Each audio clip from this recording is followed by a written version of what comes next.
બોટાદ જિલ્લા traffic PSI એમ રાવલ અને PSI Chaudhary તેમજ ટ્રાફિક પોલીસ ટીમ દ્વારા બોટાદ શહેરમાં શાક માર્કેટ વિસ્તારમાં ટ્રાફિકની સમસ્યા સામે કડક કાર્યવાહી કરવામાં આવી છે. તો રોડ ઉપર અડચણરૂપ લારી ગલ્લાઓને હટાવવામાં આવ્યા છે. આ સાથે જ આડેધડ રોડ પર વાહન પાર્કિંગ કરનારા વાહન ચાલકો વિરુદ્ધ પણ કડક કાર્યવાહી કરીને દંડ ફટકારવામાં આવ્યો છે. જેને લઈને હવે રોડ પર વાહન પાર્કિંગ કરનારા વાહન ચાલકોમાં પણ ફફડાટ ફેલાયો છે. તો બોટાદ જિલ્લા ટ્રાફિક શાખાના મહિલા પીએસઆઈ એમ રાવલે જણાવ્યું છે કે આગામી દિવસોમાં પણ ટ્રાફિકની આ સમસ્યા માટે આ જ પ્રકારની કડક કાર્યવાહી કરવામાં આવશે. કોઈની પણ શેહ સલમ રાખ્યા વગર કાયદેસર કાર્યવાહી કરવામાં આવશે. હું બોટાદ જિલ્લા ટ્રાફિક પીએસઆઈ એમ રાવલ સાહેબ સિટી પીએસઆઈ ડીડી ચોથી સાહેબ સિટી ટ્રાફિક.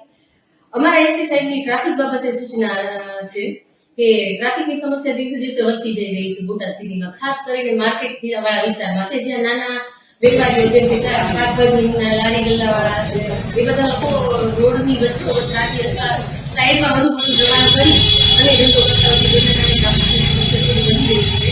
તો અમે એક વખતે આજે ડ્રાઈવ કરી